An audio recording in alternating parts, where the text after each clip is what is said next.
President Buhari on strategic engagement with Progressives Governors Forum. Retention of power tops agenda.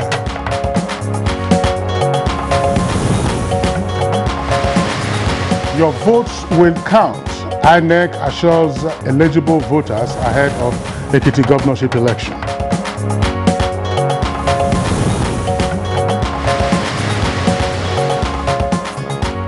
More governors on condolence visit to Ondo State over Sunday, June 5 gun attack in Owo. And on Good Morning Nigeria today, we shall discuss the politics of choosing a running mate.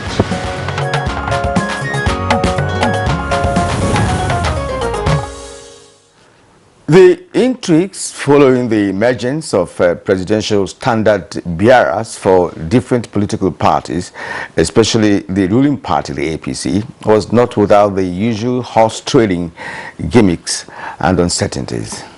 However, when it seemed as if the storm was finally over, another intrigue is unfolding. That's the choice of running mates, a narrative that is obviously generating a great deal of interest in the political parties, especially the leading parties. And for a number of analysts, the factors that are usually considered would include, among other considerations, religion, geographic balance, and in a sense also tribal issues. In fact, Kingsley, parties' hierarchies are apparently having sleepless nights, over the issue.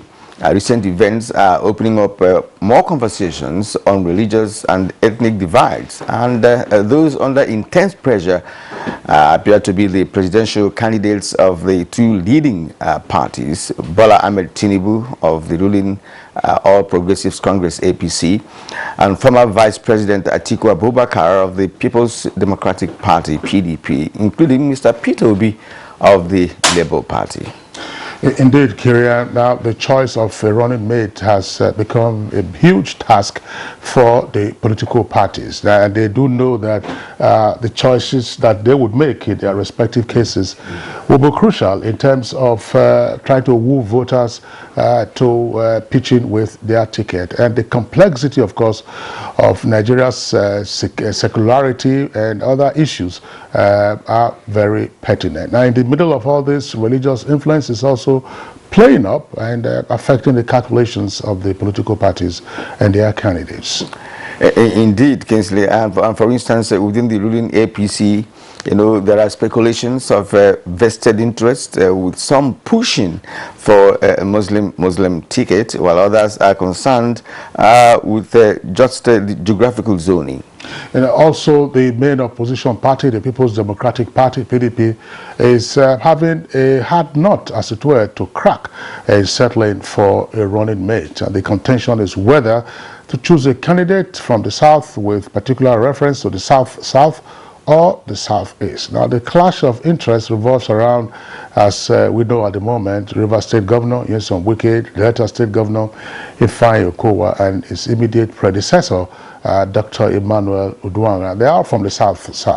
There have also been pressures from the Southeast, given the zone's support for the People's Democratic Party since 1999.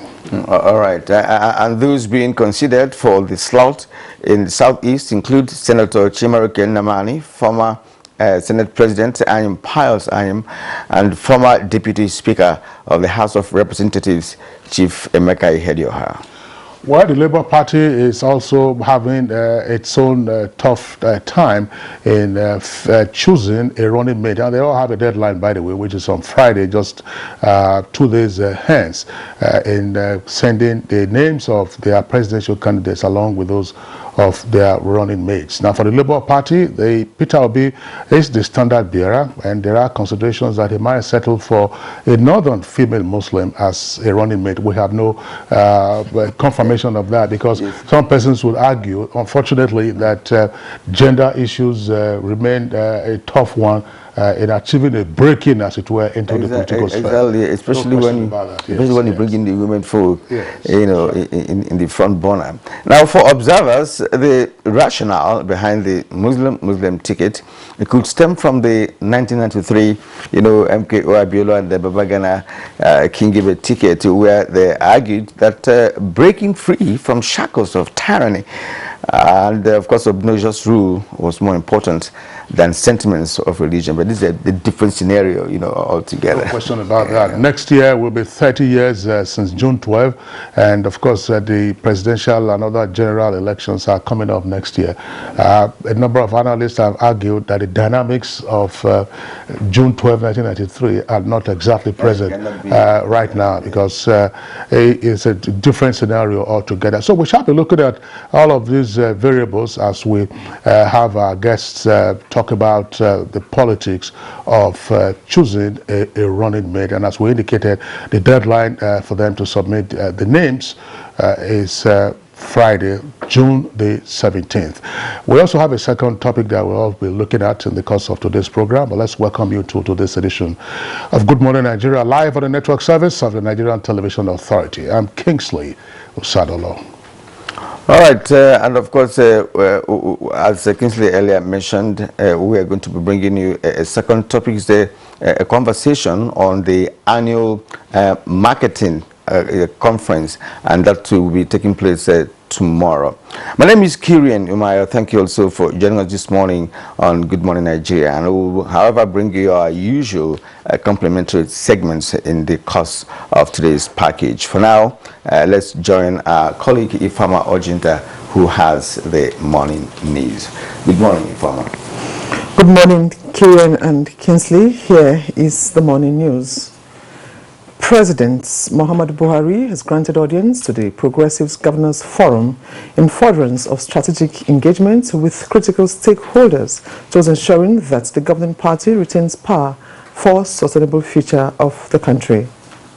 Party leaders now and the opinion leaders is for us to rise up, mobilize the polity, and get members of our party committing to successful election by 2023, so that our president that is leaving will also be handing over to our own president of APC. That is our preoccupation now, how to win the elections. We are ready to go and work for our candidate and produce the next president.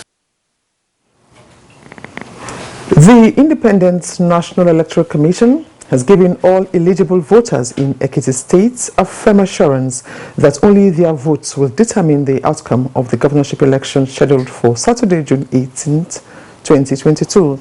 The chairman of the commission, Professor Mahmoud Yakubu, gave the assurance at a meeting with stakeholders held in Ado-Ekiti, the Ekiti State capital.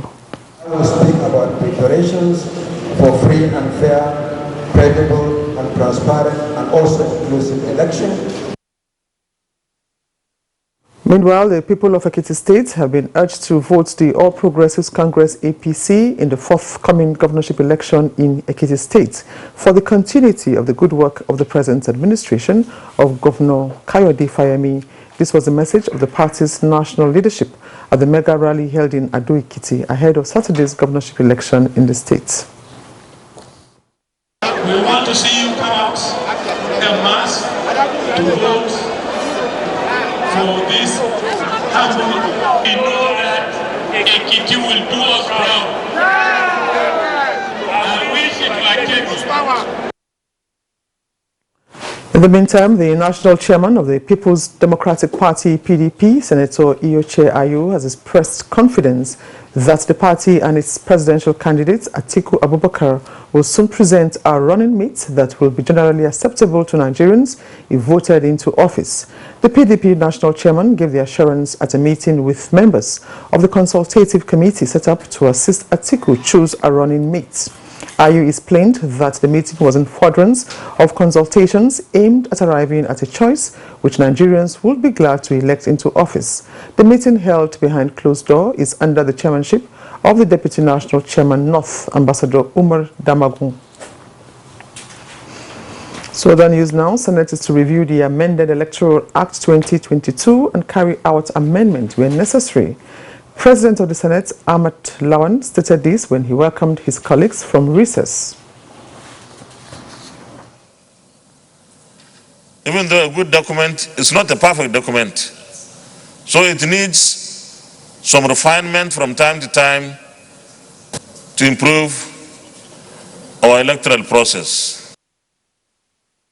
The outcomes of the just concluded party primaries and fostering robust women inclusiveness in politics were points of emphasis by the Speaker of the House of Representatives, Femi Gbajabiamila, as he addressed plenary Tuesday.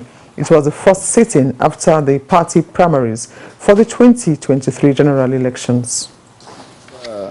Alluded to the fact that we are going to revisit those issues related to gender that were not passed, with a view to getting them passed, because some members did not get adequate information on those issues. More governors are still visiting Ondo State to commiserate with the government and people of the state over Sunday, June 5 gun attack on a Catholic church in Owo. Abiola Ario reports that governors of Ogun, Lagos and Kwara states and the APC national chairman have also visited.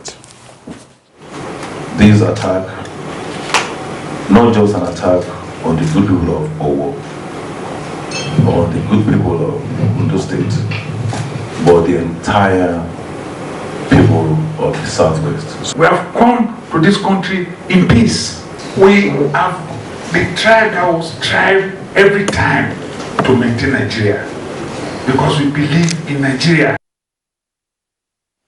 And that's the news for now. Good morning, Nigeria continues with Kinsley and Kirian after this break. Hello everyone. Hope you people have linked your NIN. Don't be like my son Oshegu, who had to wait for his land to be disconnected. Yes, oh mommy, but I am now reconnected. Yes. I went to Airtel shop, enrolled for my NIN, and re-registered my line. Simple and short, no stress. It didn't end there. Airtel rewarded me with a no-vest bonus of 20,000 naira free airtime and data to access all my social media accounts. If you already have NIN, all you need to do is dial *121# or visit the Airtel website to get link up. Get on it. Airtel, the smartphone network. Knock, knock, knock. Have you had breakfast this morning? I'm talking about the Kellogg's breakfast. It's fortified with the essential vitamins and minerals so you can stay active and alert. So tasty, so nutritious. Wake up the champion in your child. Give them energy to go further. Milo Active Go and the natural goodness of malt, milk, and cocoa helps wake up the champion in your child. Milo!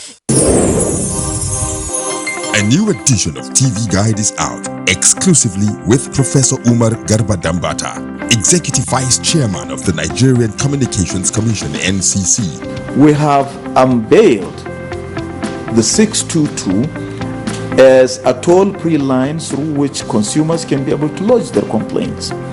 And we have introduced the 112 as a national emergency number. This edition is a compendium of mind-blowing stories for your reading pleasure, ranging from technology, entertainment, economy, media, politics, family, and lots more. Pick up your copy and get abreast with issues and trending features within our space. TV Guide, very incisive, very educative and compelling. Grab a copy at the vendor near you or any NTA station nationwide. TV Guide, your indispensable companion. The NTA. To every politician, as the campaigns gain momentum and passions begin to rise, remember, the errors of your opponents do not make you a success.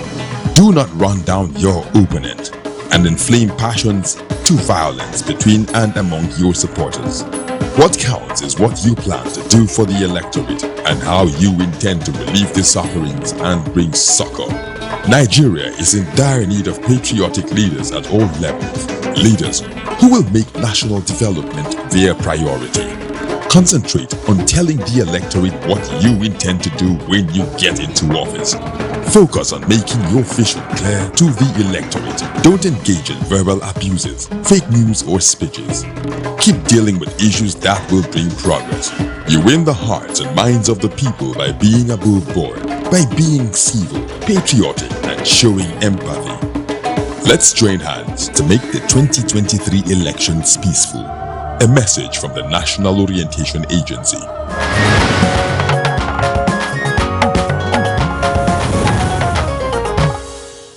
And if you just joined us, you are watching Good Morning Nigeria on the network service of the NTA. We now go business. Nigerian Export Promotion Council meets with exporters in Abuja to enhance their participation in global markets. Let's now join Kunle Adeye for details of that and more.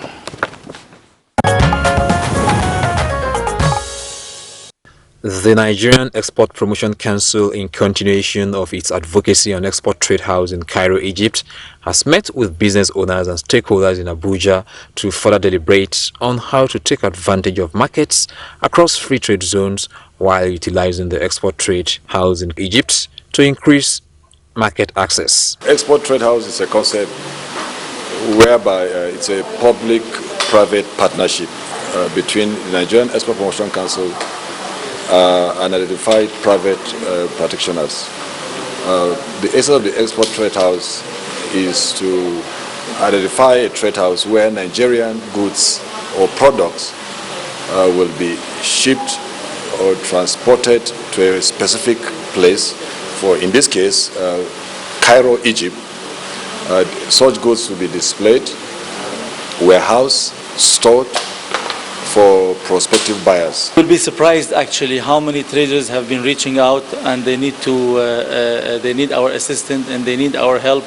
And this country is full of young entrepreneurs that are very hungry to export and expand their wealth and expand their knowledge to the rest of the world.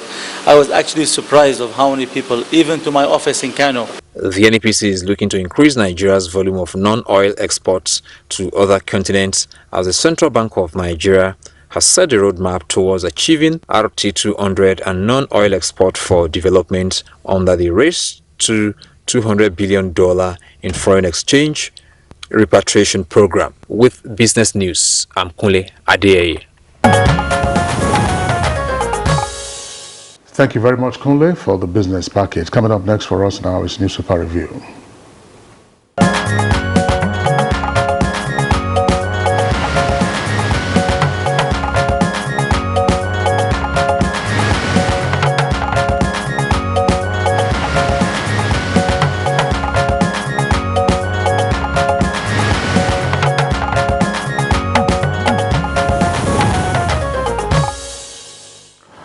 It is now time for newspaper review, and we have two papers here to review this morning.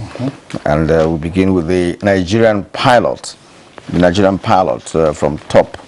FCT minister finally swears in new Abuja council chairman and councillors. That's on page 7. Again, gunmen invade church, abduct worshippers in Ogun. It's also on page 7. Now, the lead story on the pilot: Nigeria bleeds, loses 5 trillion oil revenue in 2022. That's, by the way, 5 trillion naira oil revenue in 2022. Now, 4 riders to that. World Bank warns that Nigeria will lose whopping 5 trillion naira oil revenue in 2022. Says funds would be used to cover costs of gasoline subsidies benefiting only rich men. That 5 trillion naira is needed to cushion ordinary Nigerians from high cost of basic commodities. Reveals 1 million Nigerians likely to be pushed into poverty by the end of 2022. All right, now below the photo story on the pilot newspaper, we have other stories. Bandits demand 145 million naira ransom for 29 wedding guests kidnapped in Sokoto. The story is on page 8. And National Assembly workers suspend strike after 1 week. That's on page 6. Also on page 6, Hijab crisis. Kwara Muslim community demands change of schools' names. Governors must not choose running mate for Tinubu, says Governor Zodima. It's also on page 6. Ekiti residents will determine their next governor and a chairman. That story is on page 9. Now, drug deal, court jails 2 co-defenders of Abakari. That's on page 5. VAT, that's at the bottom of the pilot front page. VAT Parish Club refund, 36 states storm Lagos. Details can also be found on page 8 of the Nigerian pilot. Kingsley. All right, thank you very much, Kirian. Let's also look at the front page of the Punch newspaper. Above the nameplate, there are at least 3 headlines. Kirian has already taken one, which relates to the warning by the World Bank, and you have details of that story also on page 20 of the Punch newspaper. Now, Owo massacre, Southwest governors to rejig security, and lawmakers demand attackers' arrest. You have 2 riders to that. Southwest won't tolerate another attack, says Akeredolu. 3 governors donate 75 million naira. Will put security agencies under fire until they arrest killers. That's according to House of Reps. And dollar rises by 21%. FX, that's Forex, shortage persists after party primaries. And then you also have 2 earpieces there beside the nameplate. Federal government and 10 states plan 2,000 megawatts off-grid power and 1.04 trillion naira lost to 2021 aircraft repairs in foreign countries. That's according to the federal government. This story, of course, is on the interesting issue, or if you may, intriguing issue of the choice of a running mate. Muslim ticket, that's the kicker for that. Khan and others won parties as Buhari meets governors and PDP names Atiku's vice president Thursday. You have the story in greater detail on page 2, but there are a number of interesting riders there. Muslim ticket dangerous, and declaration of war. Khan warns parties and vows stiff resistance. What matters is responsive and responsible government, and hunger knows no religion. That's what Tinubu's group is saying. Constitution doesn't stipulate religion as a criterion for choosing vice president, says Governor Uzodinma. AKT. INEC and IG promise credible governorship poll. Tinubu and 14 governors campaign for APC. Twitter and others must delete porn posts within 24 hours. That's according to the federal government. 7 children disappear from Taraba community. Federal government mom as colleges of education lecturers begin strike. 31 policemen dismissed and others sanctioned over 14,000 and more, nearly 15,000 complaints. Gunmen abduct 2 in Ogun Church, 14 Katsina and Bayelsa residents. Diesel price may hit 1,500 naira per litre, and 75% filling stations close. That's according to marketers. That's on page 17. Kirian, those are the headlines that we have. Now, there is a story that is not on the front pages of the 2 papers we're just taking a look at this morning, and I've tried to go to the inside pages. I'm unable to immediately see those stories. And the story relates to what happened in December last year, Kirian. And if you recall, there was a great deal of outrage following what happened to a 5-year-old girl in Kano. Her name, Hanifa Abubakar. She was allegedly kidnapped by the proprietor of the school that she attended some noble academy somewhere in Kano.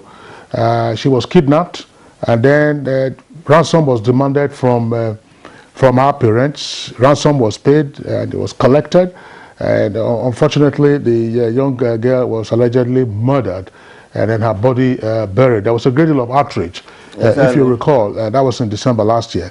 Now, the trial has been ongoing at a high court in Kano, and the high court has now fixed July the 28th for its judgment. Because the last time the court sat, the attorneys for both prosecution and defense adopted what you call addresses. That's to say, the written addresses that the parties, the parties and the prosecution and the defense have put down. So judgment has been fixed for July the 28th in that case. There are a number of persons who are standing trial for that. Yes, and Nigerians, can't wait to hear that judgment because that's a very heinous, treatment of such a young girl. They just terminated her future, suddenly because they want to make money. Is that part of the stories we are hearing across this country, the kidnapping saga? Most unfortunate, but the swiftness of the trial is to be commended. I mean, between the time the story broke and now when judgment is to be delivered, it's based off about 6-7 months. I think that's going to be some improvement. Yes, ordinarily the matter will drag on 3 years, 4 years, and because of the rapidity of bad news, if you may, people may just forget, and until you rejig their memories, no one will probably remember that such a matter was still lingering, Kieran. Yes. All right. There's this issue of World Bank. Is it a prediction or something they have, decided in terms of being very sure of that Nigeria will be losing 5 trillion naira oil revenue in 2021, but I've not read details, to know the perspective, to that. How could they have arrived at this kind of humongous amount of money to be lost in 2022? That means a lot of things will go wrong in terms of funding, the different sectors of our national life. Well, the bottom line, Kieran, has to do with what the world is going through and what Nigeria is also going through. Namely, you can see this rise in crude oil prices. Across the globe. Across the globe. Crude oil prices. Including cooking gas. Well, cooking gas, that's within our control. But unfortunately, that's been on for a while. But crude oil prices are around $120 per barrel. But can we celebrate, can we jubilate that crude oil prices are selling for $120 per barrel? The obvious answer is no. Because there are two angles to that. One, what are you producing? What are we producing today? Some of the figures I've read recently said, 1.7 million barrels per day. Another figure said 1.3 or 1.2 million barrels per day. If we were producing 2.x million barrels per day, then we could be in a position to jubilate, to say we're going to benefit from the spike in crude oil prices. There was a time, if you recall, whenever crude oil prices went up, we were all jubilant. That's one leg of it. The other leg, which is more critical, has to do with the subsidy regime. Because, again, you are a key advocate of domestic production. Our refineries are comatose. We are importing refined petroleum products. I was going to that. Yes. So that's why the World Bank is saying what it's saying with regard to what we're going to be losing. So we are not producing enough to gain from the high prices of crude oil. In the meantime, we are importing refined petroleum products at huge cost. Even when you produce as much as we desire, right? The important thing here is that you are not producing the final products. You are producing a raw material. Precisely. Right. That's what when we say, some people will say that Nigeria does not have any international product, right? Because petroleum that we produce is at a raw material level, right? So by the time that the chain evolves, you now have to export the crude oil, you import refined oil. Of course, the price will have no reason to jubilate. Right. And where we have seen in Abuja what the epileptic supply of petroleum products. This has lingered since the beginning of this year. You have one excuse or the other and other. And now they are saying that diesel price will hit 1,500 naira. That's speculative, but already it's around 750, 800, and you can see the impact that is having on businesses. And well, it is here that we wrap up this segment of the program, Newspaper Review.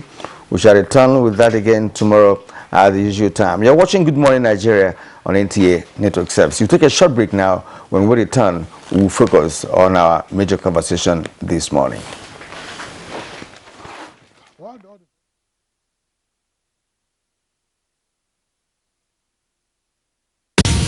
Wake up the champion in your child. Give them energy to go further. Milo Active Go and the natural goodness of malt, milk, and cocoa helps wake up the champion in your child. Milo! When times are tough, we know that as a mother, one thing you should never compromise on is your family's oral health, because they deserve the best. Oral-B, all-round protection. It's great value. It protects your mouth from harmful bacteria and also protects you against tooth holes and gum problems which can lead to tooth loss. It strengthens your family's teeth and gives them all-round protection. So remember, protect their future. Oral-B for healthier, stronger teeth in just 1 week. Do you run a breast or cervical cancer service? Are you a private or public laboratory, clinic or hospital that offer any of breast imaging, cervical cancer screening, HPV vaccination, or other breast or cervical cancer services? Is your service a primary, secondary, or tertiary center located in any part of Nigeria, no matter how remotely located it is? If yes to any of these questions, then subscribe to the OCI Foundation's Save a Breast app and become accessible and visible to millions of Nigerians.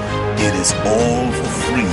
To subscribe, just type the Save a Breast application form on Google or go to the OCI Foundation's page on www.ocifoundation.org and search for Save a Breast application form. Complete the form and submit, and let millions of Nigerians patronize you, all for free. Become part of the OCI Foundation's quest to tackle breast and cervical cancers in Nigeria. And join us as we rise by lifting others.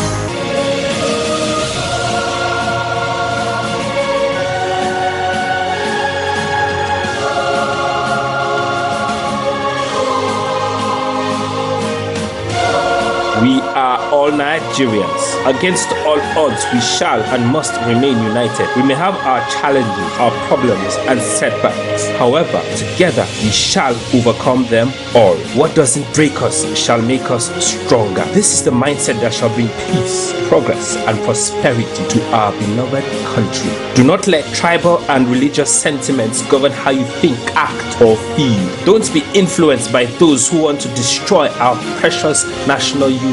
Everybody who is a Nigerian is your brother and your sister. This is the mindset of the new Nigeria. It is also the mindset that we must all adopt. Let us support each other in creating the Nigeria of our dreams. This message is from the Nigerian Television Authority, NTA. As the 2023 elections draw near, remember, evil prospers when good men and women only wish for peace, but never take a step to make peaceful elections happen. Are you a father? Are you a mother? What are you saying to your children as elections approach? Have you warned them not to let themselves be used to cause violence? Have you explained to them what the consequences of electoral violence might be? Do your part to make peaceful elections happen. Talk to your children. Protect them from unscrupulous politicians who want to put them in harm's way, while their own children are comfortable at home, within, and outside the country. Let's join hands to make 2023 elections peaceful. This message is from the National Orientation Agency, NOAA.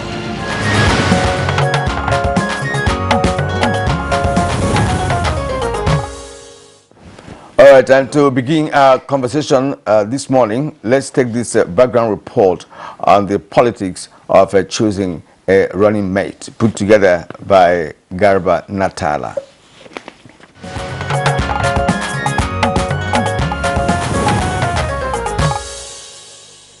Time is ticking and presidential candidates are still on a manhunt to nominate credible candidates as running mates.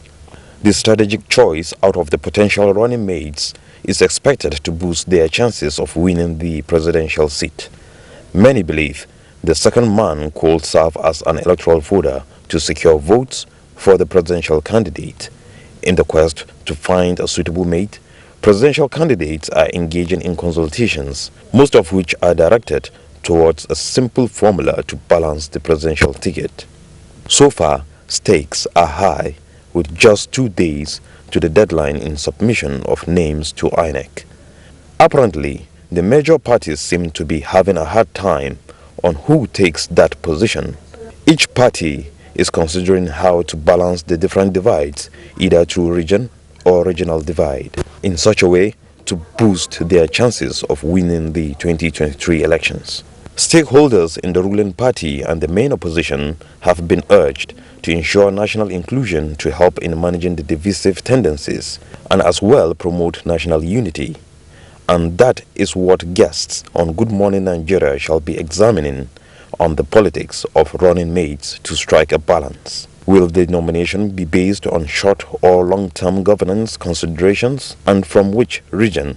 Guests will provide answers shortly.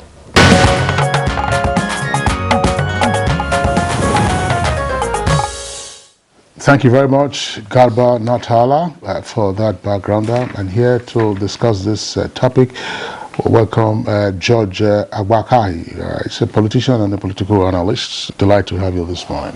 Thank you very much for having me. Okay. Also here with us, Aliu Audu, convener APC Rebirth. Aliu? Good morning. Thank you for having me. All right, and still in our Abuja studios, Suleiman Dauda Sekukum, Secretary General, Conference of Autochthonous Ethnic Nationalities Community Development Association, a network of indigenous peoples organizations in Middle Belt and Northern Nigeria. It's a pleasure to have you with us this morning. Thank you for having me. And we are hoping in a short while instead that we'll be able to establish link with the former Speaker of the State House of Assembly, Right Honorable Muyiwa Oladipo, but that will be in due course. So, all right, let's get started with the guests who are here with us. You see the caption on the screen there. Well, that's a shorthand form. It's a politics of picking, if you may, a running mate, or politics of choosing a running mate. And that's what we are focusing on, not just the politics of running mate. It's politics of picking or choosing a running mate. Now, gentlemen, you are all, as it were, familiar with the suspense, the intrigue, and considerations around the choice of a running mate for the various standard bearers in the presidential elections coming up next year. So we're done with the nominations of the candidates. Now they have 48 hours to pick their running mates. That's for them. Of course, we also have some intriguing scenarios for the governors, but theirs, of course, in terms of deadline, would be in July, according to the INEC calendar. Aliu Audu, give us a sense of what it's all about and why there appears to be some uncertainty in the permutations. All right.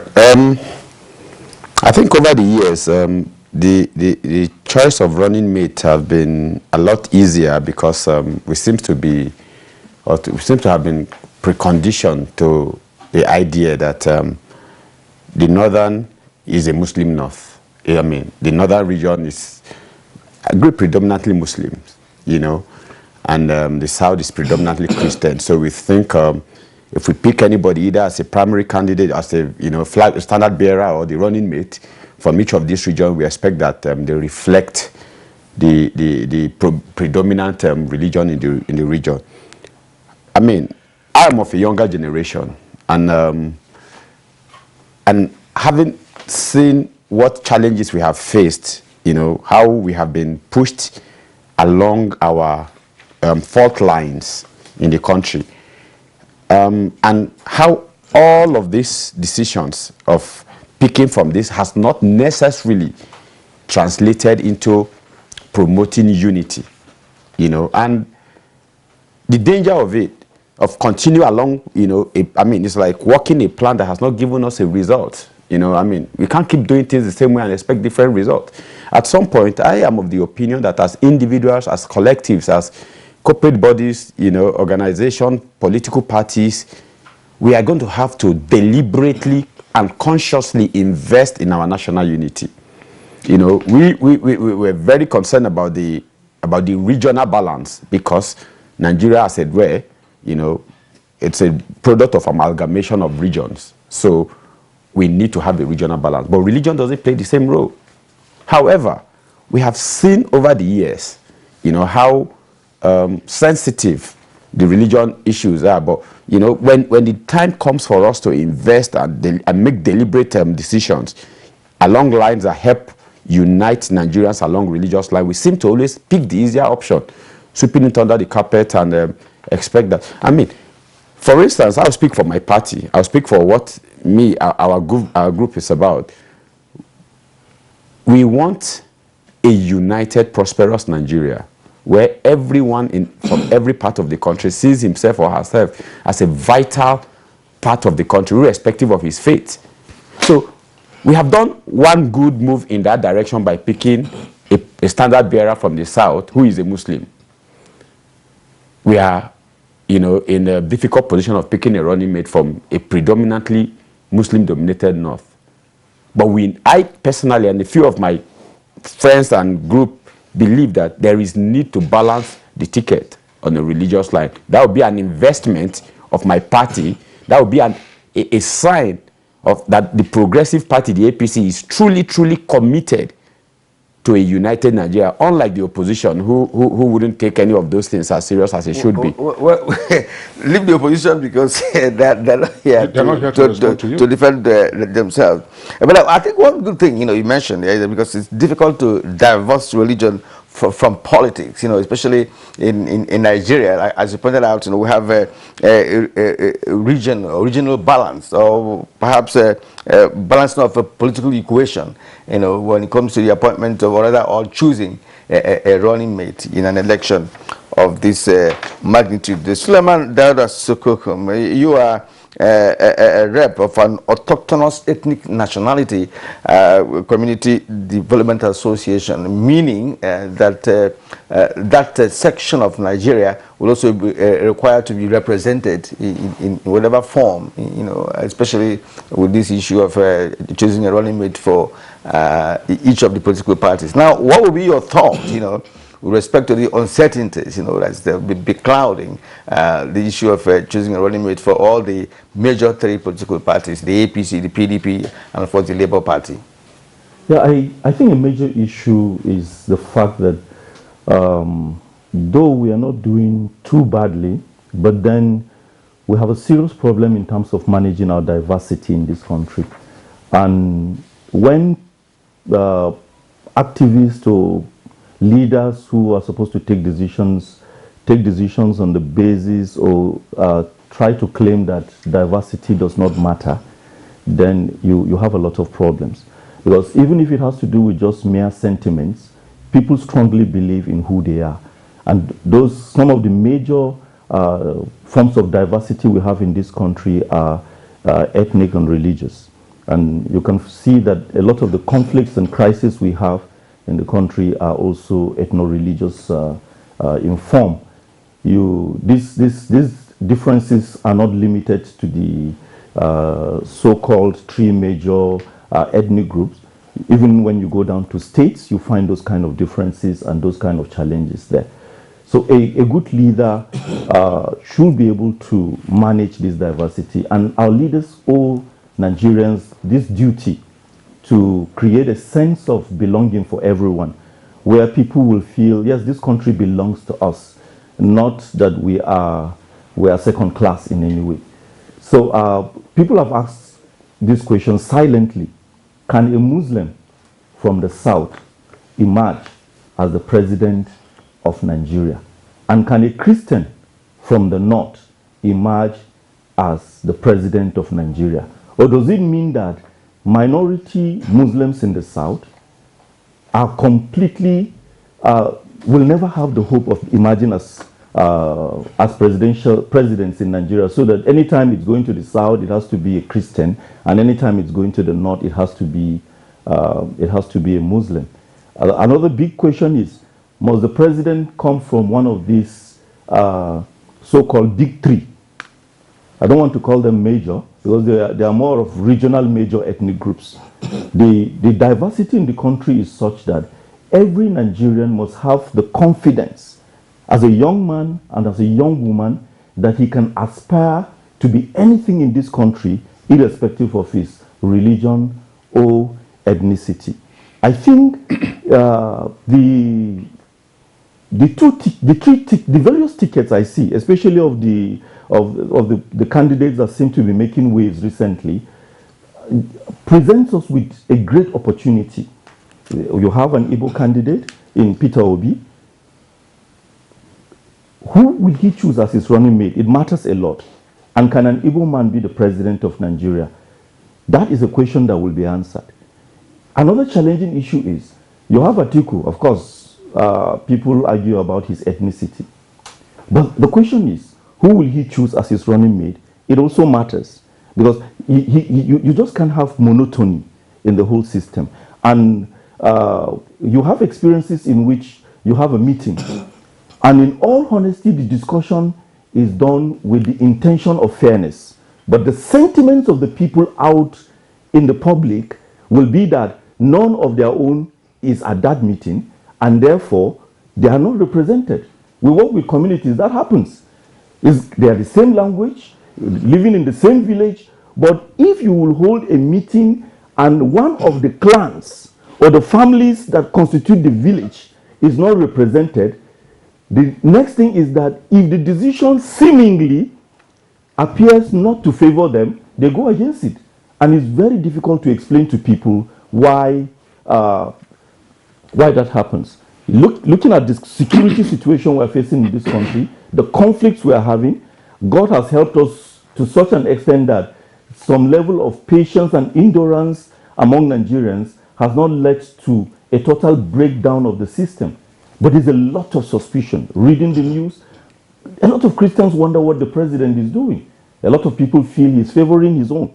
You have all the arguments about the defense chiefs and all sorts of things like that. Some of them are a reflection of the sentiments of Nigerians.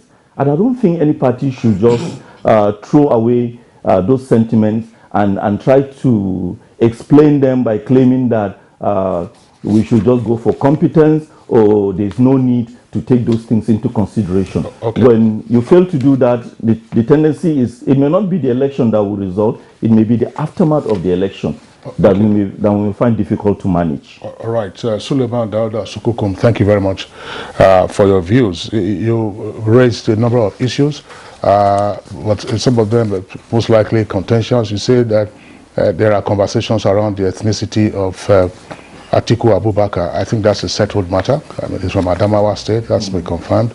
And yes, it's Fulani, but what else is contentious about his ethnicity? So let's clarify that. I think that's significant.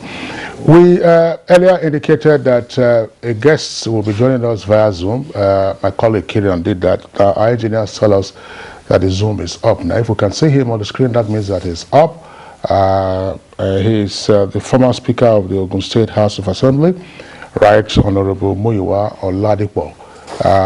Too much light on his face, we can see that. But regardless, Honorable Muyiwa Oladipo, delighted to have you on Good Morning Nigeria today. Thank you. Okay, so we'll come back to you presently, but back to the studios, Chief Judge Agbabaki. We earlier introduced you. Agbakabi. Agbakabi. Agbakahi. Agbakahi. Agbakahi. And maybe you tell our viewers what the name means. Let me crack this joke with the greatest respect to you. Agbaka in Edo language means a crocodile. Okay. So that's why you hear me scrambling to say Agbaka, you know, Agbaka. Yeah. So I'm grappling with that. So Agbakahi, what does that mean? Well, Agbakahi is a traditional, you know, Igbo name from Imo State. Okay. It means Agbakahi,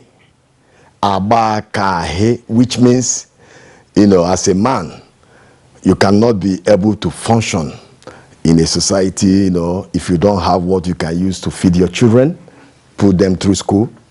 Agbakahi.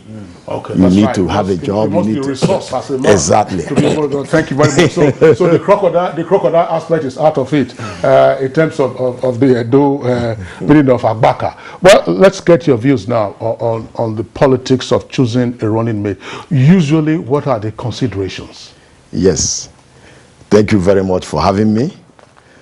I think the issue of choosing a running mate in a presidential election is one of the major tests of a presidential candidate. In every society, including the United States, the nature of your campaign, and the acceptance of your campaign, in most cases, remotely being determined by your choice of running mate. I'll give you an example in the US. I remember when President Trump, who was a businessman before he got the nod, that's the presidential candidacy of the Republican Party, being a liberal from New York, he was looking for somebody, who is a little bit religious, and had to go to Mike Pence, former governor of Indiana and a former congressman, because he's a conservative religious man. So he chose him. In the case of Hillary Clinton, when she got the nod, also coming from New York and Arkansas, had to go all the way to Virginia to choose, the senator from Virginia, because of the difficulties the Democratic Party usually have in winning Virginia, which was more or less a conservative state. So now, in our Nigerian context, with the emergence of some regional leaders in the presidential politics, especially when you talk about former Governor Peter Obi of Anambra State, as well as Senator Kwankwaso of Kano State, you find out that the political permutation, has changed drastically. And now, the various presidential candidates are looking for somebody that they would choose that would also add electoral value to their winning the presidency of this great country. Naturally, you look for somebody that has an electoral value in terms of his region or his state.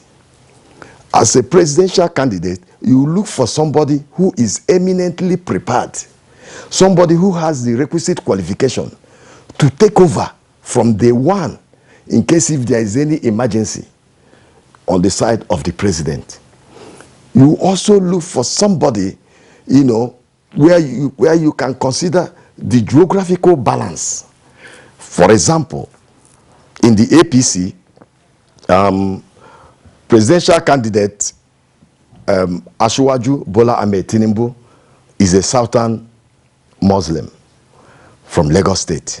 It's now incumbent on him to look for a Muslim or a Christian from the northern part of the country, who has that electoral value that can assist him in winning the chunk of votes, in predominantly, northern area, where, he as a Southern candidate needs a lot of votes, considering the fact that Atiku Abubakar is also a northern Muslim.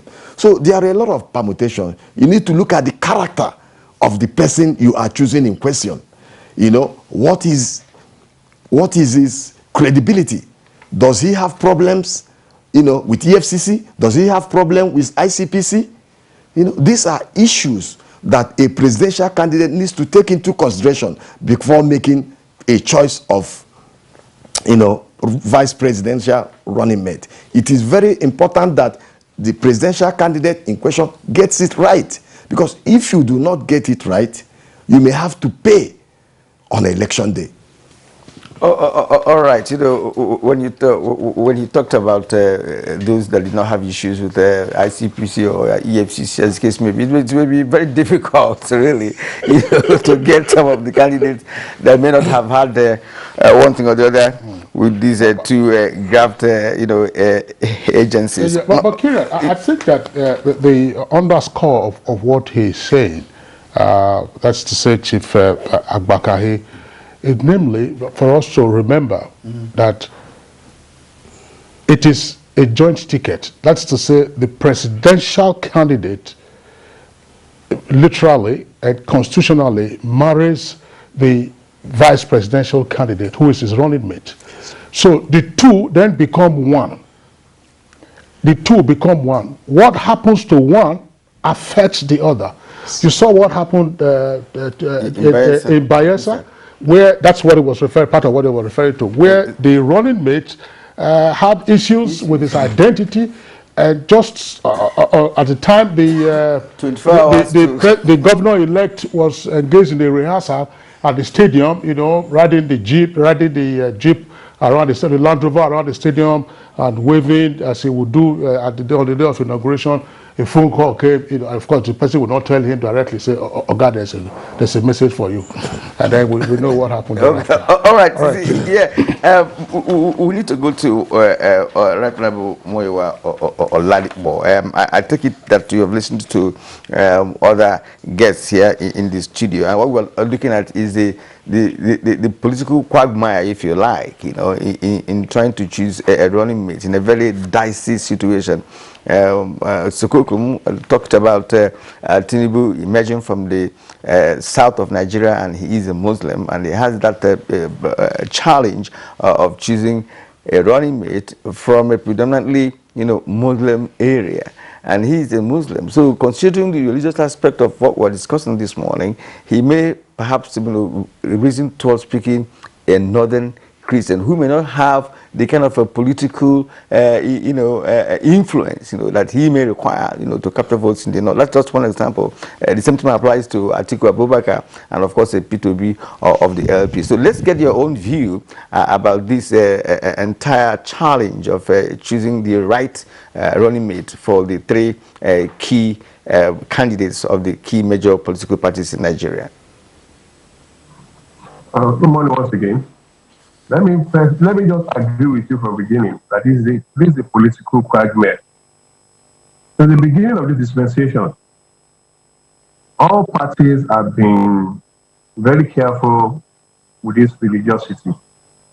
A Muslim Christian ticket, a Christian Muslim ticket.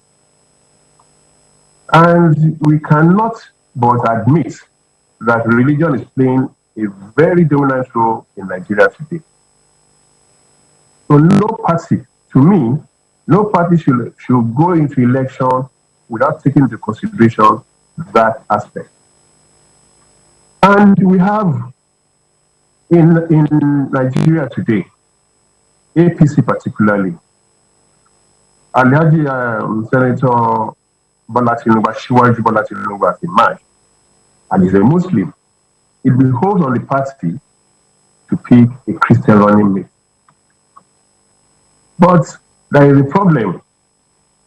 In picking a running mate, such running mate must be somebody politically savvy, who can control votes, who can give APC votes as much as possible. And of course, you will remember that in the build-up of the primary, it was a case of Muslim ticket. Actually, once let us know that in 2015, the reason it was dropped was this Muslim ticket. So why do we not have to say that it is this same Muslim ticket that will take the day? Yes, Mr. Agbaka, he did say, and that is the truth, that it's a joint ticket. What affects A will affect B. I want to say that whatever the case may be, it is better to know the state of the states in Nigeria today. No party should play with this religion. All of us must come around together. If it is in PDP, where we have a Muslim ticket, where we have a Muslim presidential candidate, I know without being told that PDP is going to pick a Christian southerner, and South is predominantly a Christian region. North is a Muslim region. So my take is that we should, as much as possible, try to do the balancing. That is why Khan has come up to say that any candidate must pick a Christian if the presidential candidate is a Muslim. It's going to be a very difficult situation if you have a Muslim ticket. But then, Nigerians can understand once in a while. Like we look at June 1993 election, when we had Muslim ticket. But for what has been happening in the last few years, maybe this religion will not have played an important role. But today, I believe very strongly that we all need to come around, appreciate the fact that religion is important. Whoever you bring up, all party members must come together to support such a person. Even if you have a Christian, another Christian, who is not popular, you can make him popular if the presidential candidate is popular. We shouldn't put ourselves in a situation where we are not able to. A situation where you say, had I known? So my belief is that we should try as much as possible to do a balancing. All right. Thank you very much, Right Honorable Muyiwa Oladipo, for your views. Kiri, I think his Zoom connection is still good. I have to take maximum advantage of that in the meantime. Gentlemen, you know, there has been a great deal of romanticism about June 12th. 1993, when we had a Muslim ticket, and that 30 years next year, it might still be replicated in the thinking of some persons. But again, gentlemen, you have all pointed out the major challenges that we are now facing. In other words, dynamics are not the same as they were almost 30 years ago when Abiola and Kingibe had the ticket of the Social Democratic Party. But one question I would like Muyiwa Oladipo to also weigh in on is to say, look, let's take a look at what we made, with the greatest respect to the other presidential candidates and their parties. There are, at the moment, 3 or maybe 4 front runners in the thinking of some analysts. I mean, you have the party in power, that's the APC, you have the main opposition, PDP, and then you have the Labour Party with Peter Obi, some say generating some momentum, and then Kwankwanso in Kano, who is also very popular, and then PP. Now, what are the factors that will be playing out in all of this? I mean, this is a quagmire, but what are the considerations? Just apart from religion, there are also choices to make. I mean, who is going to have the biggest chunk of the pie from any of the regions, whether in the southwest or in the south-south, in the southeast, in the north, as it were? Atiku is already there. Atiku is no pushover, by the way, and this is not going to be his first presidential contest. In the past, he had garnered millions of votes from the same region. So who's going to eat into this? Where is he also going to eat into? For the APC, what's likely to happen? Are these considerations that the electors of the running mates would consider? Yes. Of course, in politics, it's a game of number.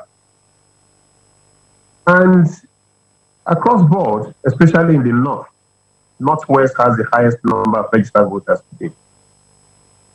And because Northwest has relatively controlled the political situation in the last 20 years, I mean, if we look at Yar'Adua, even President Buhari, they're all from Northwest.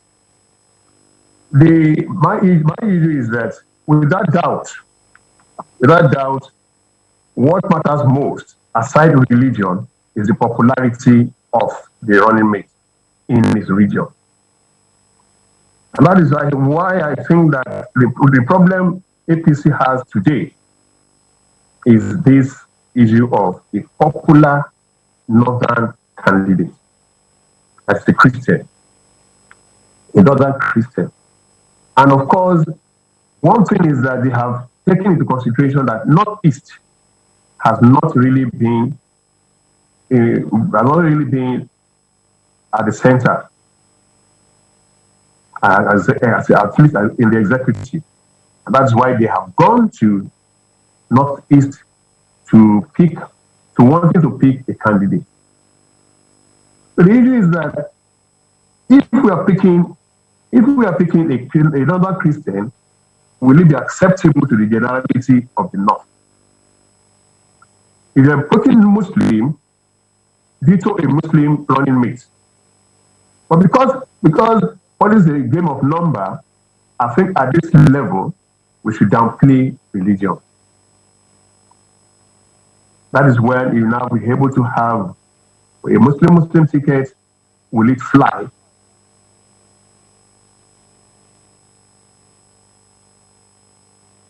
I think had some apprehension. Freezing, yes, about the Zoom connection. Yes, carry on. Yes, let's get to Ali out, once more. Before we had that hitch, he was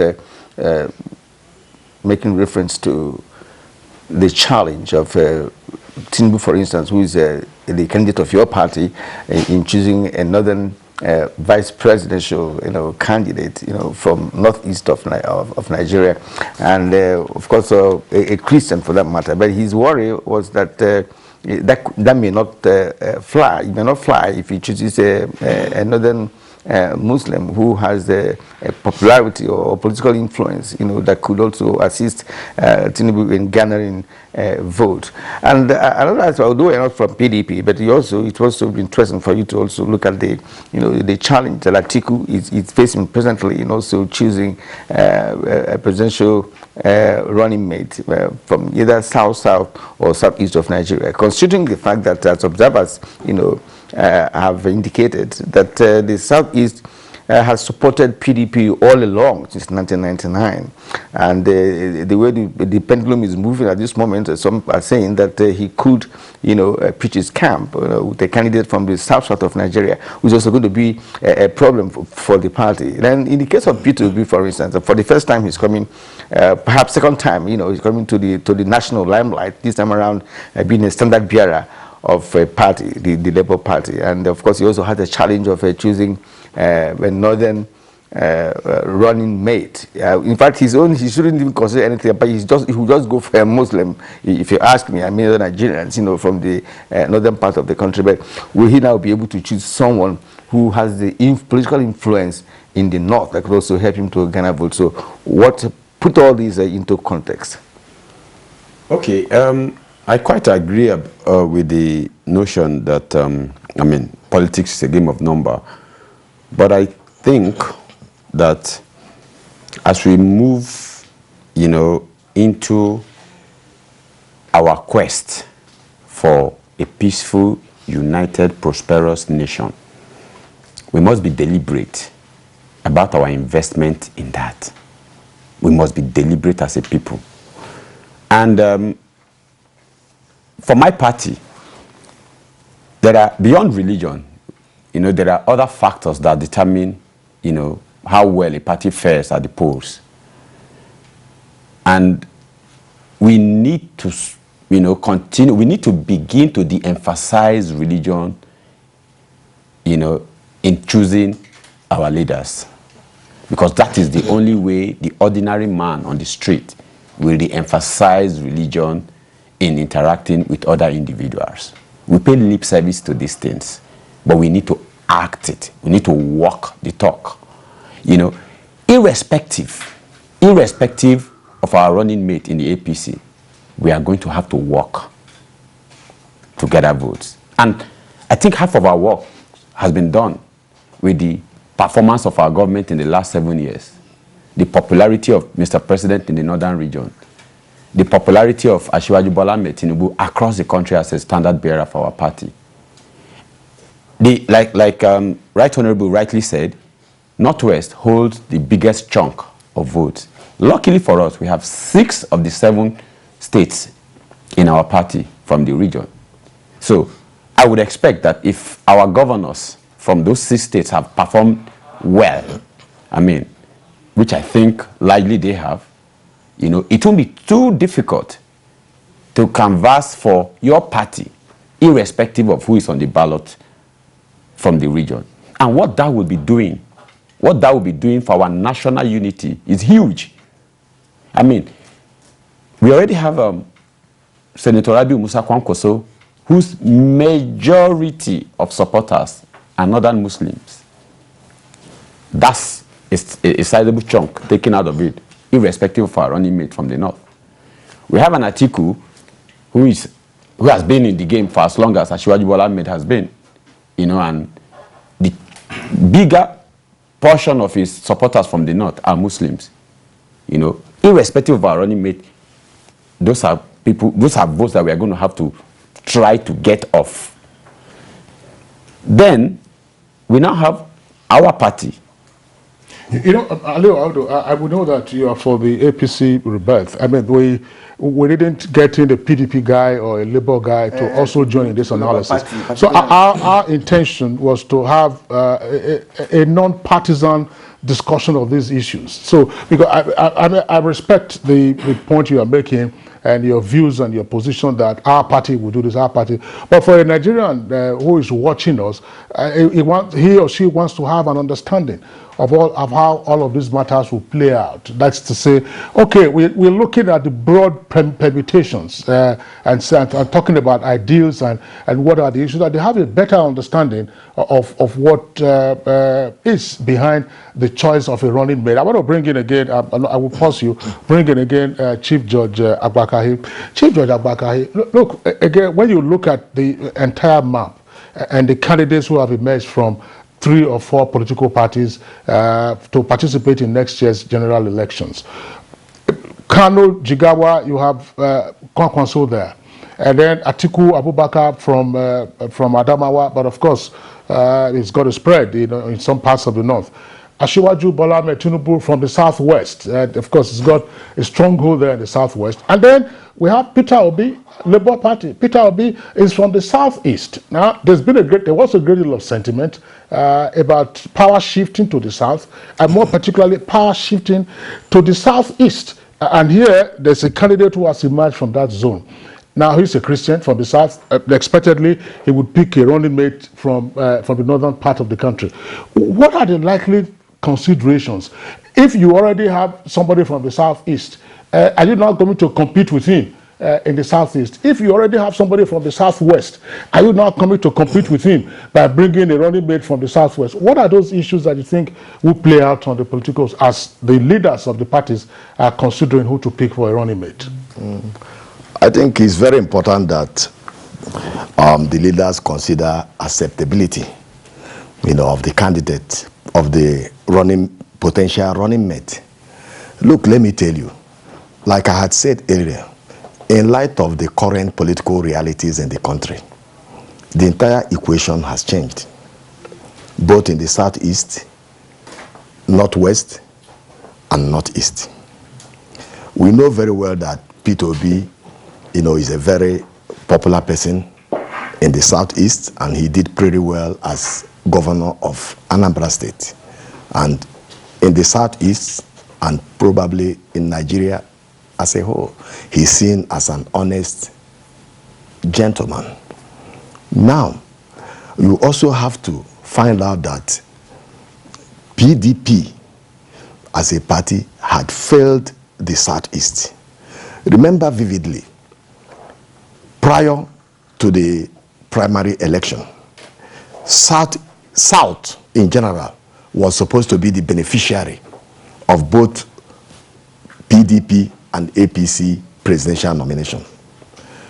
And considering the role Southeast has played, in PDP since 1999, it was so unfortunate that PDP failed Southeast. And that has emboldened the candidacy of Peter Obi more in the Southeast. So based on our own internal polling, Peter Obi may do very well in the Southeast, probably getting about 50% of the vote. Then the remaining 50% will be shared between APC and PDP. And you will even find out that, you know, because of the way the Southeast sees PDP as a party they really believed in, worked with for the past, you know, several years, Southeast is pretty very likely to vote more for APC, you know, than PDP. You have to also consider the fact, look at this permutation. The current governor of Ebonyi State, David Umahi, we all know had joined APC almost in the past 2 years. And he's one of the best performing governor in the country. You know, and similarly, look at Senator Hope Uzodimma, the governor of Imo State. Since he came on board 2 years ago, he has done, you know, absolutely well in the area of infrastructure in Imo State. But some will say he has a baggage. Chief Judge Yes. Abakahi, you know, I think we should focus more attention. Your permutations, you have a good submission, no doubt about that. You know, but I would have loved you to think towards how P2B, for instance, will pick a running mate, because that's the focus of this program is on the politics of choosing a running mate by the key candidates of the major parties now playing out in Nigeria at the moment. So, where should P2B pick a running mate from? That is what I would like you to talk about. Yeah. Not necessarily To me, P2B very likely supposed to pick a running mate from the Northwest to have a political balance, considering the fact that Atiku Abubakar is from the Northeast, you know, and APC is also considering picking a running mate probably from the Northeast. So if P2B picks a running mate from the Northwest, it will be a plus for him. But at the same time, you know, PDP itself, based on the, you know, media, is looking at picking a running mate from the South, you know, which, you know, if you do a critical analysis, might also be a minus, since he's not picking the running mate from the Southeast.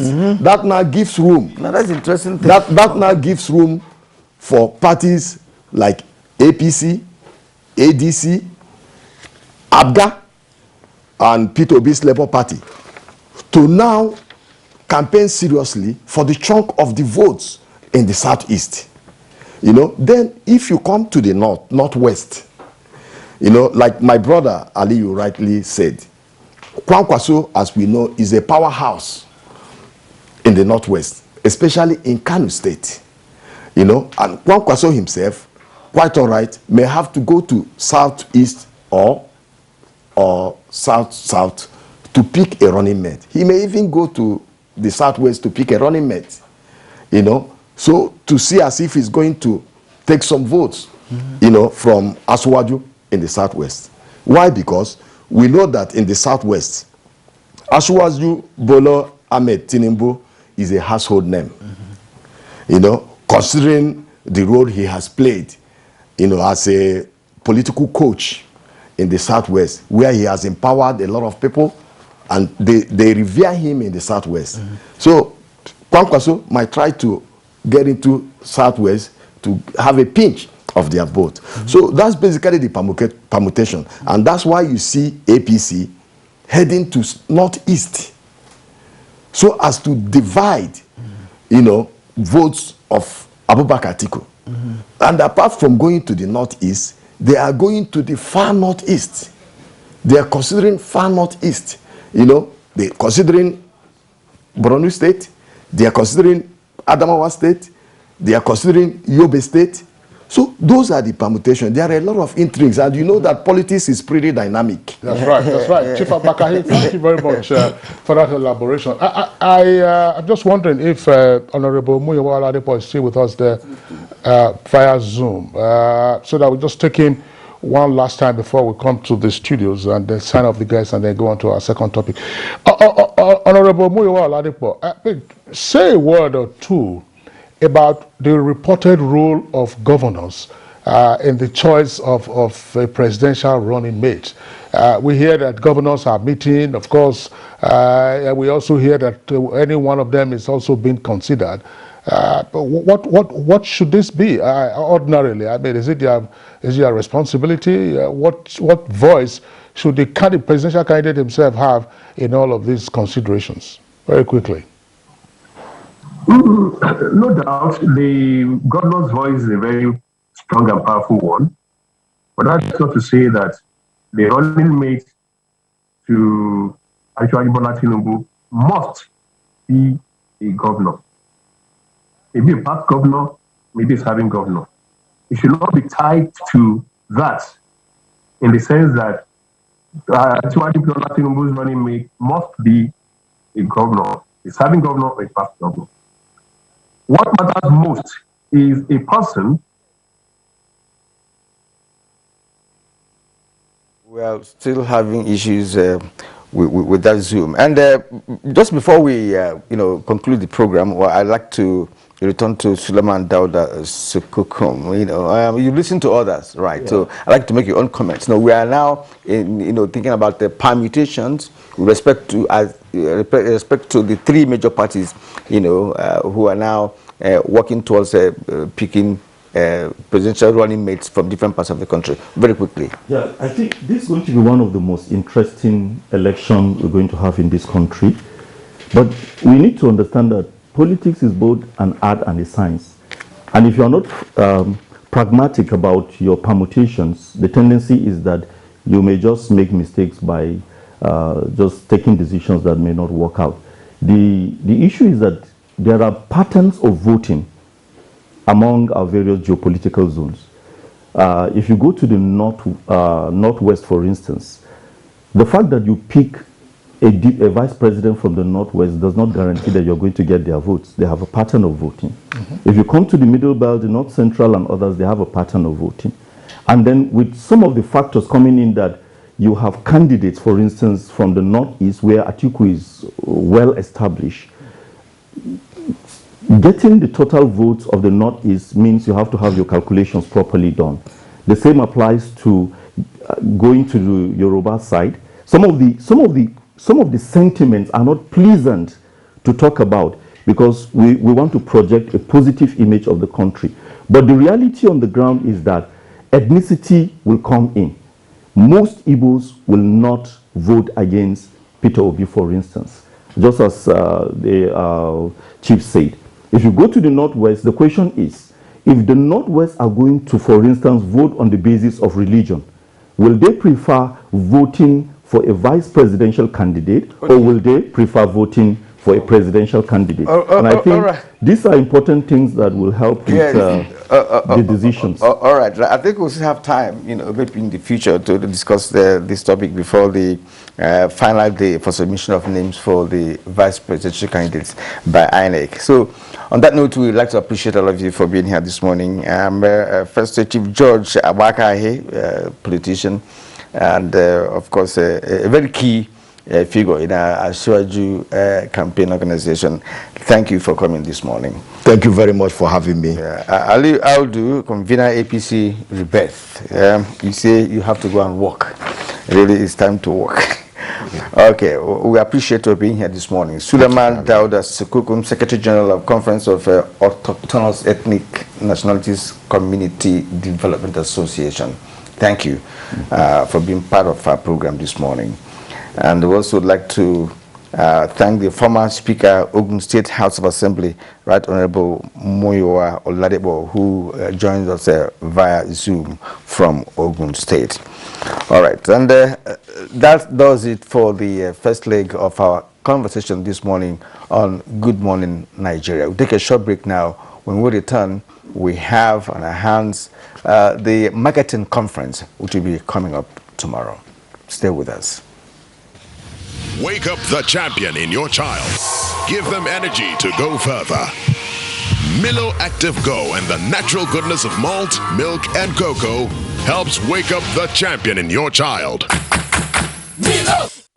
The Nigerian aviation sector is rapidly growing with the construction of new international airport terminals in several regions of the country. The new Murtala Mohammed International Airport has an estimated passenger increase of 30 million annually and 15 million for Nnamdi Azikiwe International Airport, Abuja. Malam Aminu Kano International Airport is also expected to open new frontiers for the region with more travel capacity for the annual Hajj, while the new Akanu Ibiam International Airport, Enugu, avails more business opportunities connecting the industrial cities in the region to the world. These new terminals beat world-class standards with enabling infrastructure that aid air travel, tourism, and the eventual growth of the country's GDP. Open up commerce and, of course, link us to international societies. People from international community will come here to do business, and then that will bring in more revenue to the state. Now, distances can be seamlessly covered as Nigeria keeps raising its bar to suit. The center is purposely established in order to provide these services that are examinations, medical examinations and investigations that were not provided for in Kano as well as the entire Northwest region. It's equipped with modern technological equipment in terms of radiological services. We have MRI 1.5 Tesla. We have digital X-ray as well as 4D ultrasound equipment. The importance of the center cannot be overemphasized. Just within 1 year, the center attended to thousands and numerous patients as well as medical examinations. NKDC is established in order also to provide these healthcare facilities as a discounted price. This message is from the Federal Minister of... Our pastors, our imams, in every church, in every mosque, please realize that in the course of praying for peaceful and transparent elections, we all have duties beyond prayers. If we want a stable society before, during, and after the elections, what should you be saying to those that worship with you? All Sundays and all Fridays, you are saddled with the responsibility of bringing up good generations. It is therefore your duty to both man and God to ensure peace all the time, no matter about elections alone. People talk to people and people listen. Talk to your followers. Make them listen to ensure peaceful 2023 elections. This message is from the National Orientation Agency.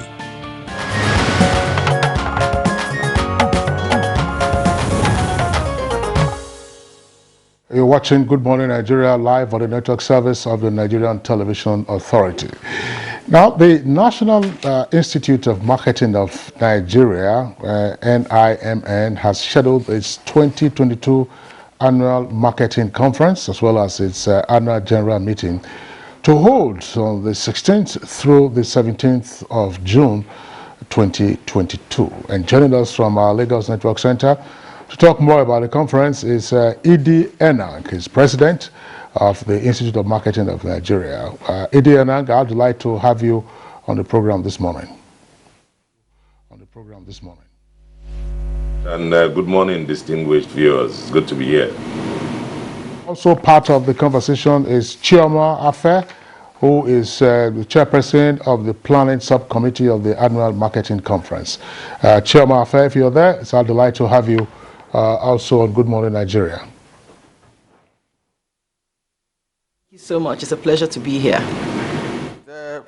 Gentleman and lady, it's good to have you with us this morning. And I'd like to begin with Chioma. What is the theme of this conference, and what does it intend to achieve? The conference theme this year is Driving Business Sustainability in the Age of Data and Technology. And we chose that theme specifically because we've looked at what's been happening around the world globally and specifically in Nigeria over the past 2 years through the pandemic, and now as we are recovering from that. And we are asking ourselves how much businesses have evolved, the role of marketing and marketers in businesses leveraging data to drive business growth, and how do we intend to sustain businesses as marketers and the marketing profession moving forward. There's a lot to expect over the next couple of days. On Thursday and on Friday, robust conversations around data, marketing, businesses, and the growth of the profession in the nation. Place. And who is invited to attend? What we've done is that we've opened it up to our members, our fully paid members of the institute, virtually and also physically. We've also opened it up to non-members. So we ran a campaign over the past month.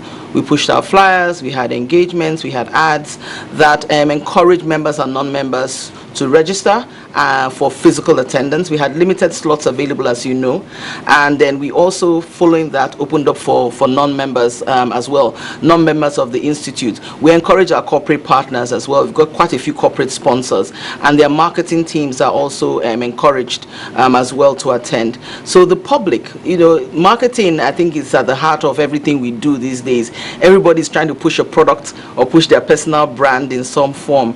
So we open the doors to even those who are not within the institute at this time, including other sectoral businesses that are within that marketing ecosystem. Digital marketers, advertisers, experiential agencies, and so on are all expected to attend, and we look forward to having quite a few of them there.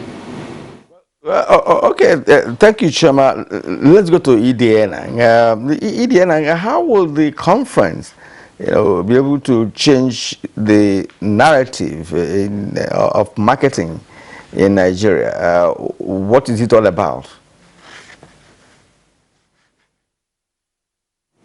Well, thank you very much. I think it's first and foremost going to drive a measure of infusion of knowledge with the whole gamut of exchanges that will happen. We expect that those present and those that will go through the high points of it will gain reasonable knowledge, and that knowledge in itself will drive a perspective, and the perspectives will also allow people know how to navigate the times and what to do, especially when you talk about data, the place of data, technology, and especially where you look at small scale businesses.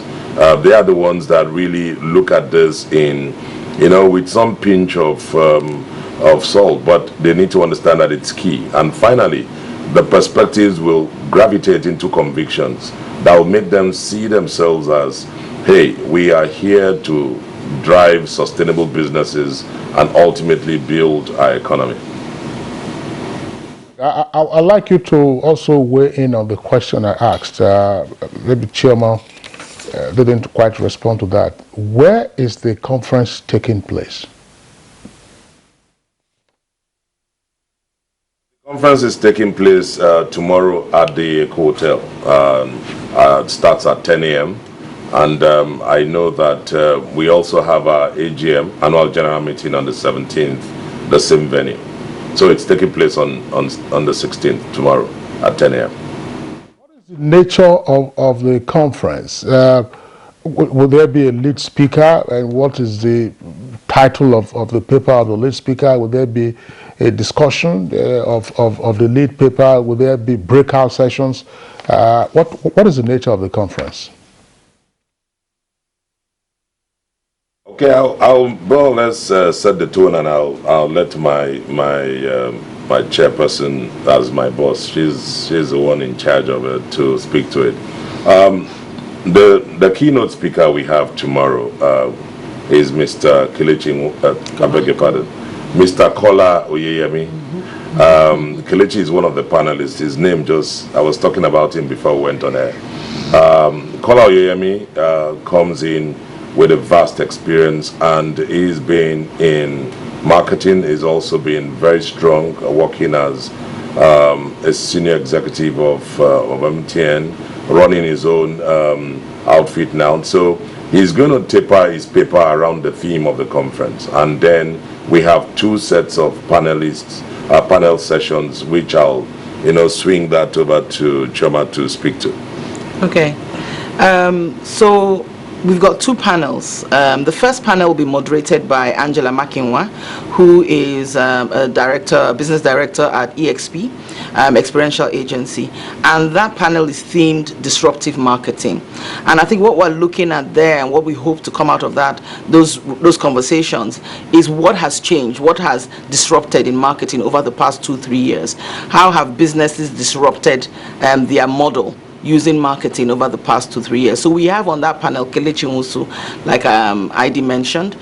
We also have business director as well from Experiential Agency EXP. We've got someone from Allied Foods, the Burger King people, and we also have the GM marketing from 7-Up bottling company as well. And we believe that between the four of them, there will be some serious disruption going on as well tomorrow. Our second panel, following a short break, will be the future of marketing in this age of data and tech. And so it's that discussing that marriage between marketing and technology. We've seen how far digital marketing, social media, and so on, AI has taken marketing now, and how data and analytics has also taken marketing far. So we will be having that second panel moderated by Mrs. Nsima Ogedi-Alakwe, and we will have on that panel the more techie types of marketers. We are looking at people who are innovators, who are in the fintech business, who are disrupting in terms of recruitment, using data and technology, who are pushing customer acquisition from a completely different perspective as well. So we also have an academic, Professor Uche Nauzo from the Lagos Business School. We're excited to have him there because I think he will also look at both the history and the future of marketing, looking at how it's now coming together with data and tech. So that will be the second panel. Following that, clearly there will be questions. Both panels will attract a lot of questions and answers.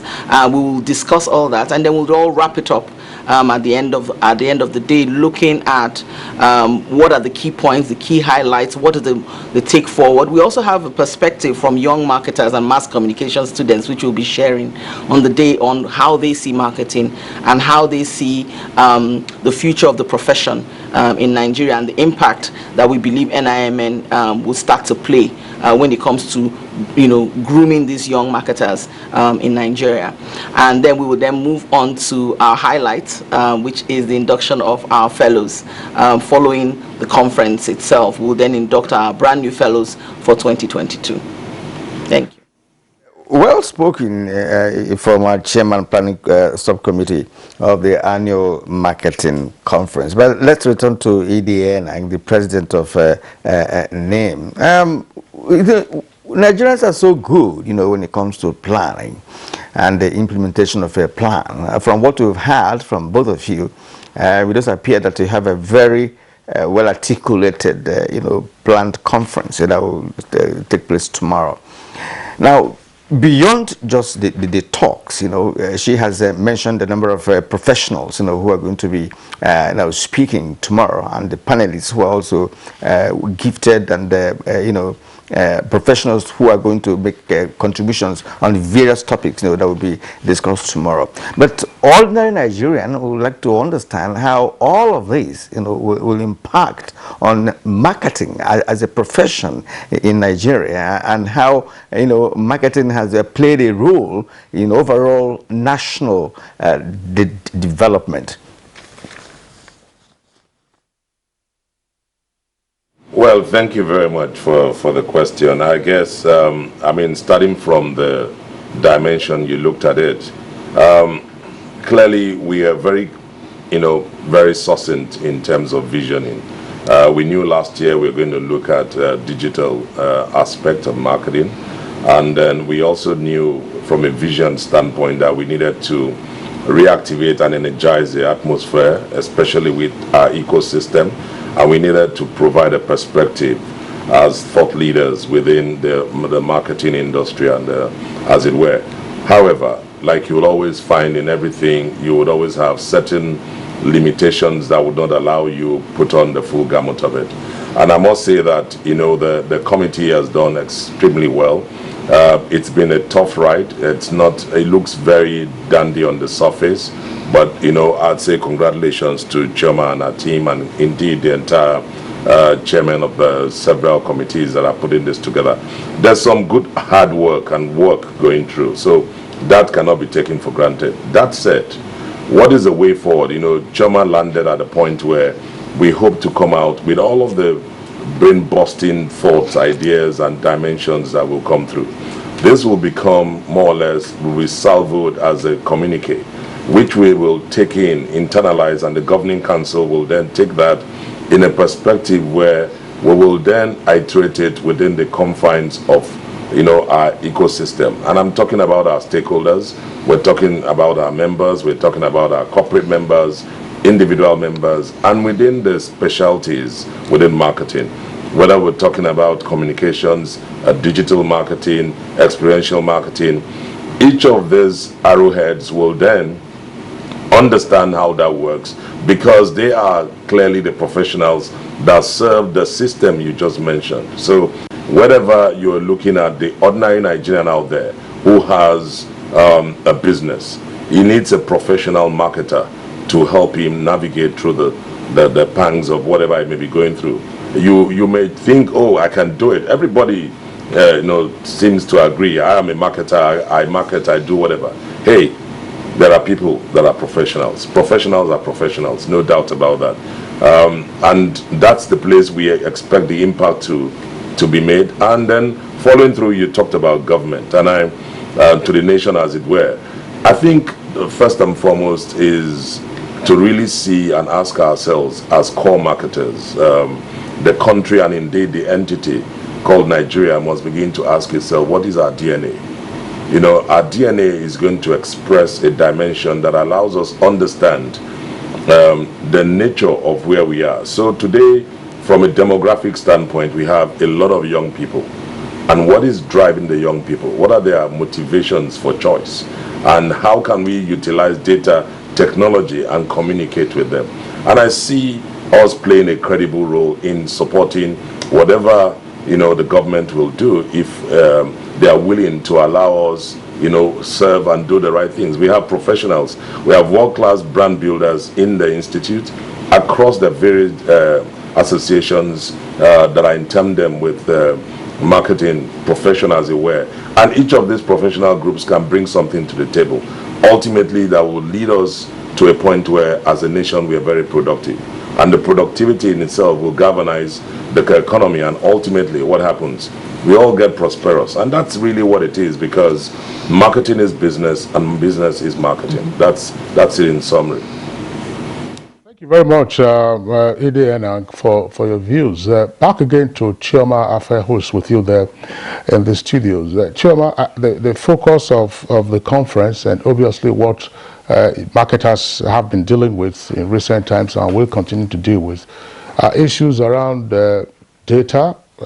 We also have analytics, and of course the role of technology in all of this. I'm just wondering, how much attention are you going to pay to the issue around data? We, as a nation, are pretty weak in terms of data, accuracy of data, mining the data. So if there's that weakness in terms of data, of course, not unconnected to the informality of our businesses, the informality of a number of our settlements, and just sometimes just pure disorganization. So how do you deal with this in the marketing sense? Almost like a pilot sometimes flying blind. Thank you for that question. You are right in saying we do have challenges when it comes to data, and I think it's more to do with the accuracy of data and the data capture process. I think one of the things that will be thrown up tomorrow during the conversation, especially when we speak on that age of data and tech, the second panel would be around how to even begin that data analytics process. We've got 3 of the panelists there who are part of either startup businesses. They started their own businesses. They have worked on payment platforms, and these are people who are innovating and pioneering when it comes to to data collection and accurately targeting customers and consumers with marketing information. So I know that tomorrow we will have those kinds of conversations and questions around how are we capturing data differently, how are we piloting data analytics models or creating these models differently to be able to improve on how we communicate with our customers, what we tell them, how we even develop products differently to deal with the specific needs of our customers. But I think in the larger sense of it, and if we look at a lot of corporate organizations, especially both FMCG, the financial sector, the tech sector, the telco businesses now, are actually investing quite a lot in terms of data science, in terms of data technology, in actually looking at what the younger generation is more interested in. If you speak to any child now, even in the public schools, they are looking at coding. You know, they are looking at how to manipulate data differently. So when you have these organizations, the private sector organizations especially, saying, look, we need to be more efficient in our spend. The big question around marketing is always, marketing is a cost center. How can marketing, like ID said, now be at the heart of business? And the way marketing can be at the heart of business is through the efficient and effective use of data. So that sort of mindset has been changing over the past, I would say over the past decade, really. And in the last 3-4 years, it has been galvanized. When you see the effects of the global shutdown in the past 2 years, how have we differentiated? It's by looking at data a bit differently. So maybe we didn't capture it in Nigeria properly before, but now let's take it forward and look at the strides that have been made with BVN. Let's look at our current voting platforms and how we are trying to coordinate PVCs, NIN, working with the telcos. So that is data trying to find a common space and a common platform. And I think that's the beginning of a new story for us. And so the conference will generally throw up some of these conversations, I believe.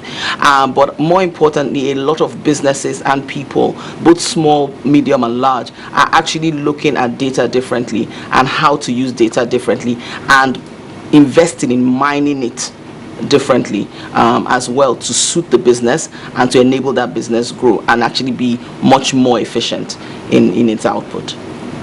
All right. In terms of those that will benefit, you know, from this conference, I want to believe, quite frankly, that you can categorize marketers. If there is a categorization of marketers, well, I'd like to know how has marketing expanded its horizon to accommodate some persons who are, for instance, my brothers in the Aba, business enclave. I know you have majorly, corporate entities, who have products to services to market and what have you. So, are you extending, this conference to such category of marketers and the lower ebb of marketing structure? I'm sure ID will speak a bit more about this. So let me just say that the way we see the conference, it is but just one button on this panel, on this dashboard of the various buttons that the Institute intends, to press over the next year or two.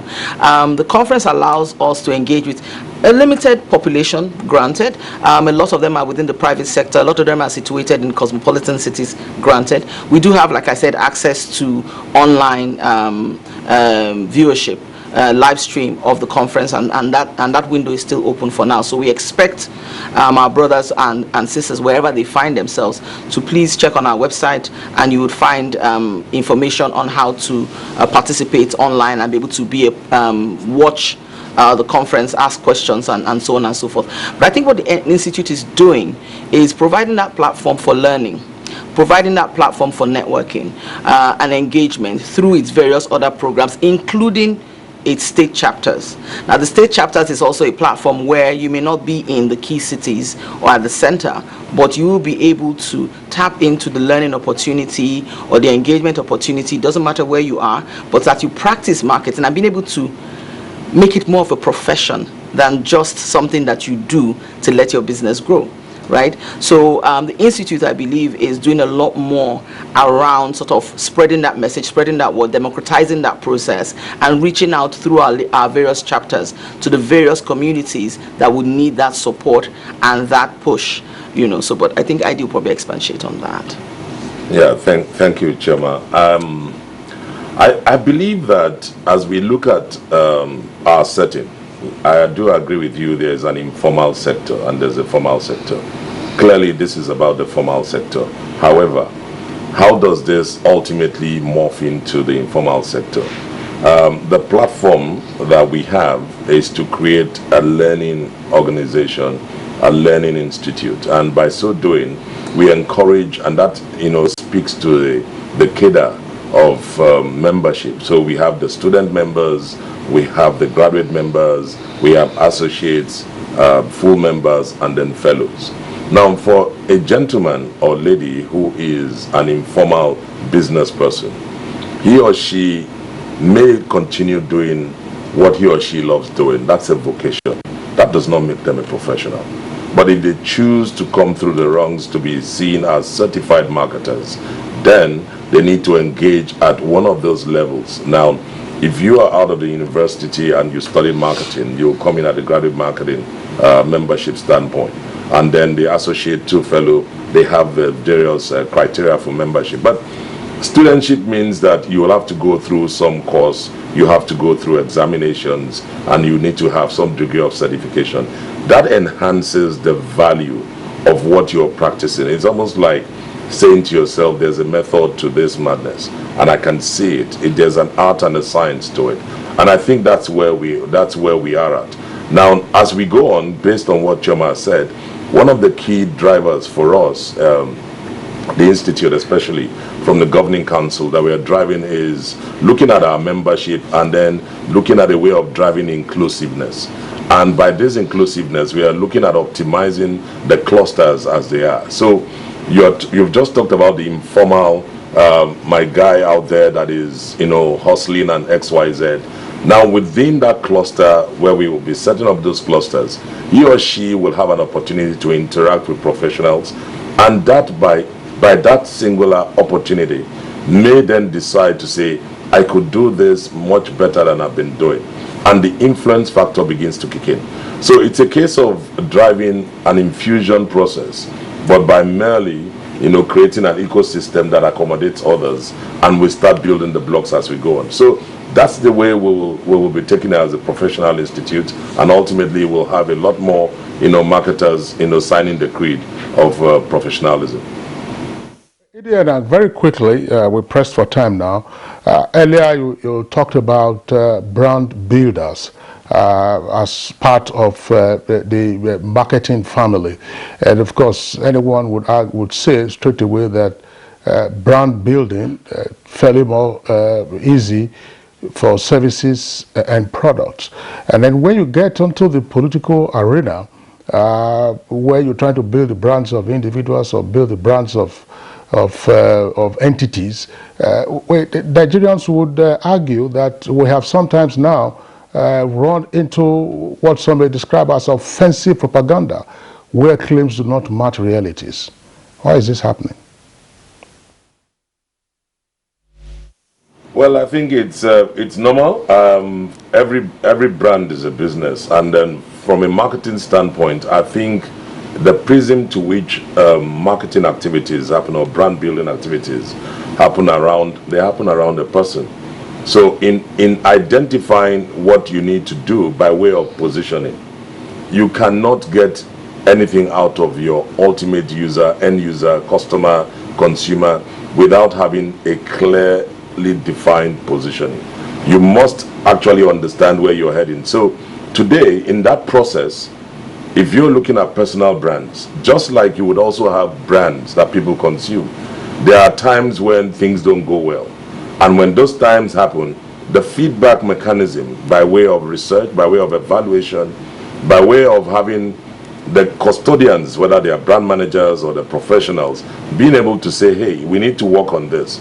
So in like manner, brands are built on reputation, and reputation is what makes it happen.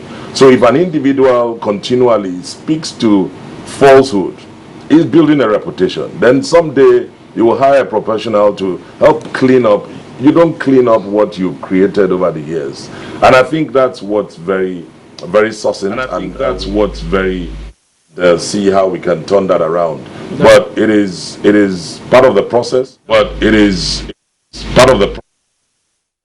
EDNI. That's much we can take from your EDNI at this point, because we'd like to end the program. But just for our viewers to understand that the conference is taking place tomorrow, as rightly pointed out. That's the National Institute of Marketing of Nigeria annual conference. All right, Idi Enang, thank you for being here this morning. Idi Enang is the President, National Institute of Marketing of Nigeria, and of course, Chairman Planning Subcommittee of the Annual Marketing Conference. Thank to both of you for being part of our show this morning. All right, now let's take some sports news. Wilfred Ndidi is inching closer to full recovery from the knee injury which truncated his campaign with Leicester City last season. Ndidi cops the injury in Leicester City's UEFA Europa Conference League clash at French club Garnet. The midfielder missed Leicester City's final 2.5 months of the 2021-2022 campaign as a result of the setback. The Nigerian international has, however, been stepping up his comeback from the injury as he looks to get a head start before Leicester City players return for pre-season training. In tennis, Serena Williams will make her return to Grand Slam tennis at Wimbledon this month after being given a wildcard entry to the singles. The 40-year-old American, who is a 23-time Grand Slam singles champion, has not played since injuring herself in the first round of the SW19 last year. She will make her return to tennis, playing doubles at Eastbourne alongside Tunisia's Ange Jabeur in the week before Wimbledon, and then compete at the All England Club, where she's a 7-time singles champion. Williams' elder sister Venus, who has won the singles at Wimbledon 5 times and the doubles 6 times alongside Serena, was not in the initial batch of singles wildcards announced on Tuesday. However, the 41-year-old, who has not played on the WTA Tour since August, could still be given one of the remaining 2 spots for the tournament, which begins on 27th June. All right, that does it for us on Good Morning Nigeria today. Thank you for tuning in. The program returns tomorrow, 7 in the morning. Take care of yourselves. I'm Kingsley Osadolo. And I'm Kirian Umayo. Have a great day.